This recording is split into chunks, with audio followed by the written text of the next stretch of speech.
பேசிகிட்டு இருந்தேன். அவங்கள்ட்ட நான் எப்படி இருக்கீங்கன்னு கேட்டேன். நான் சந்தோஷம், எப்பவுமே நான் ஜாலியாக இருக்கேன்.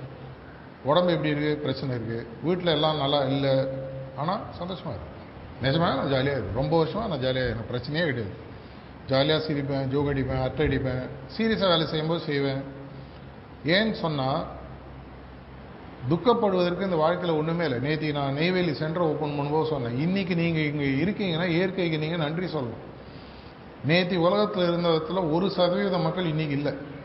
ஏதோ ஒரு காரணத்தில் இறந்துடுறாங்க. மூப்பினாலேயோ வியாதினாலேயோ ஆக்சிடென்ட்னாலேயோ 1% மக்கள் மறுநாள் உலகத்தை பார்ப்பதில்லை. நேற்றுடையார் இன்றில்லை எனும் பெருமை உடைத்து உலகுன்னு சொல்ல. நேற்று இருக்கிறோம், இன்னைக்கு இல்லை. அதான் இந்த உலகத்தினுடைய விசேஷம். இன்னைக்கு நீங்கள் இருக்கீங்கனாலே நீங்கள் ஒரு புண்ணியாத்மா. உங்களுக்கு ஒரு பெரிய ஒரு வரம் கிடைச்சிருக்கு. ஆனால் வரத்தை ஒழுங்காக யூஸ் பண்ணிட்டீங்களான்றது உங்கள் கையில் தான் இருக்குது. இன்றைக்கி எனக்கு நாள் கிடைச்சாச்சு. இந்த நாளில் நான் என்ன பண்ண போகிறேன்?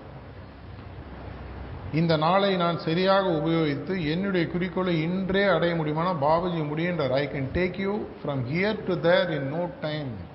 இப்படி என்னுடைய முகத்தை இடது பகுதியிலிருந்து வலது பகுதி டேர்ன் பண்ணுற டைமில் என்னால் ஒன்று அங்கே கொண்டு போய் வைக்க முடியுன்றது. ஆனால் நீ தயாராக